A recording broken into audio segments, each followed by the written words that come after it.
Okay, let's dive right into this explainer and completely shift how we think about protecting our brains as we age. For so long, we've kind of treated brain health like this random collection of tips to remember, right? Like do a crossword puzzle here, maybe eat a handful of blueberries there. But today, we're going way beyond that scattered approach to look at the actual architecture of the brain. We're going to explore how your daily choices literally build or break down the complex structures that keep your memory and cognition sharp. So here is our blueprint for today. We'll cover why prevention matters now, unpack the brain's risk engine, and explore delivery, repair, and resilience. After that, we'll look at building compounding protection, and finally, how you can think like an architect. All right, let's get into Section 1, Why Prevention Matters Now. So, is dementia caused by a single, sudden event? Well, the answer is almost always no. Think about the famous Kissaquani bazaars over in Peshawar. The bustling streets there, they don't just suddenly become gridlocked in an instant. It happens as hundreds of individual carts, pedestrians, and merchants slowly fill those narrow alleys over several hours until eventually movement just grinds to a complete halt. And the brain operates incredibly similarly. By the time cognitive issues become totally obvious to us, the biological conditions causing them were actually in motion for a very, very long time. Your brain is not a fixed object. It's highly dynamic, and it's constantly adapting to the subtle signals it gets from your daily life. So the crucial point here is that prevention really isn't about finding one magic habit.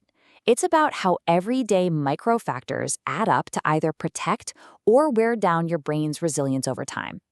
We're talking about the long-term accumulation of small pressures, say a week of poor sleep, chronic spikes in stress, or maybe a daily diet that's a bit too high in processed foods.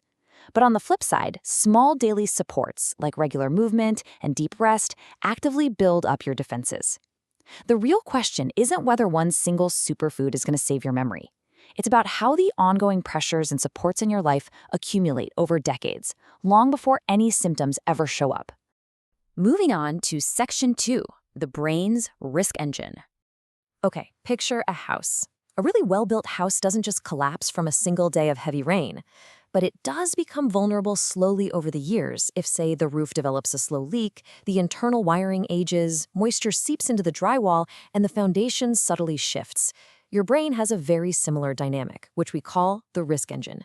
Dementia actually emerges when several protective biological systems weaken at the exact same time that damaging forces keep accumulating.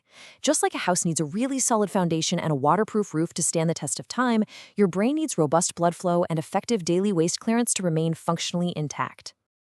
If you look at risk factors in total isolation, it is incredibly confusing. It creates this sort of checklist mentality where you feel like you're completely failing if you miss even one thing.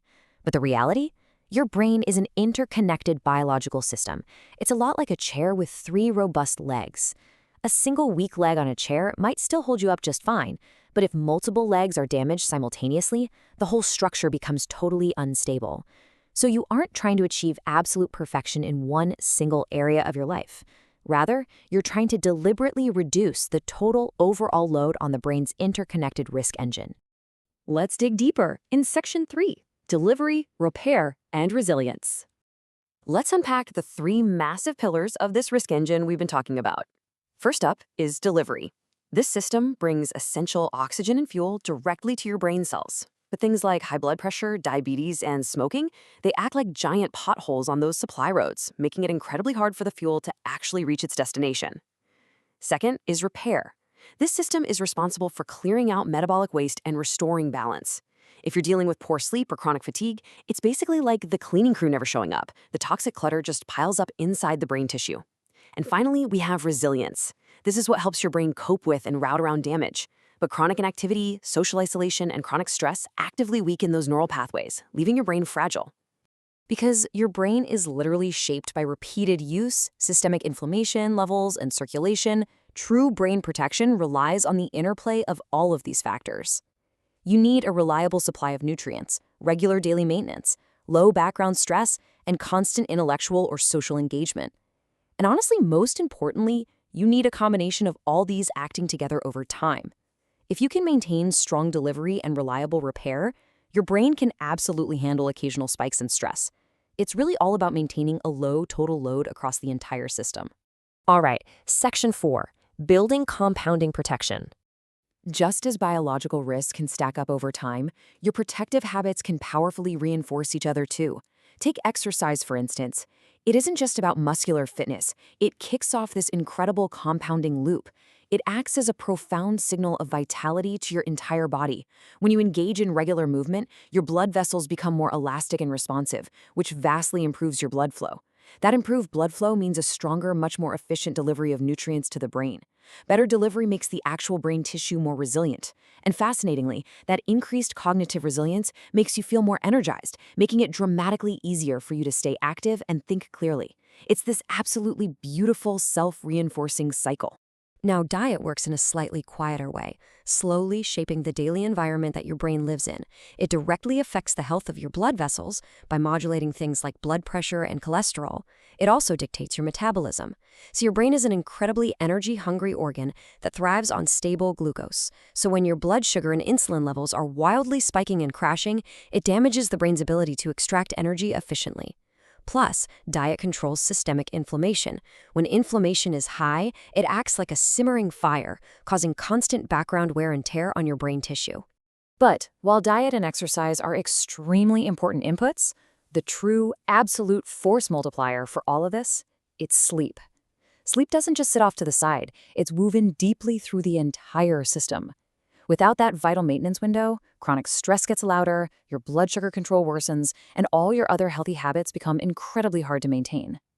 During deep sleep, the brain actively shifts into a dedicated maintenance mode, where cells literally shrink slightly to wash out toxic metabolic byproducts. Sleep is what allows the brain to recover the physical capacity to actually benefit from your good diet and exercise. And this brings us to a really crucial realization.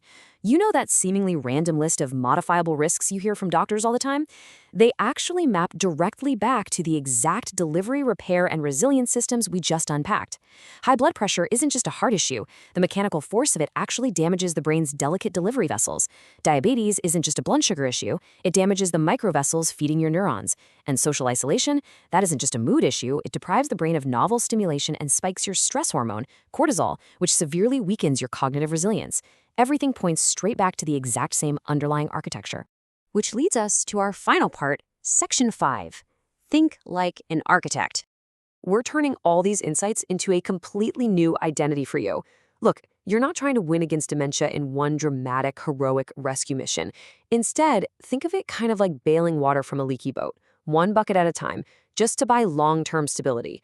You are engineering a resilient life pattern. You're keeping the brain in a fortified state where structural damage simply accumulates far more slowly, which means your brain can tolerate much more wear and tear before any symptoms ever have a chance to appear. You basically have a systems thinker identity now. You've officially shifted away from just randomly collecting health tips, and you're now deliberately engineering your biology. Instead of asking, hey, what's the one magic pill I should take, you can now ask, which of my habits reduces strain across multiple systems all at once? For example, taking a brisk morning walk with a good friend. That improves blood flow for delivery, builds social resilience, and sets your circadian rhythm for better repair sleep that night. It's all about your overall life patterns, not stressing over one imperfect day. So, I'll leave you with this to think about. Take a careful look at your own daily patterns. Where is your weakest structural beam right now? Is it your sleep, your movement, maybe your social connection? And what small compounding habit can you start today to reinforce that beam? You now have the biological blueprint for lasting cognitive health. The architecture of your brain's future is firmly in your hands. So, what will you build tomorrow?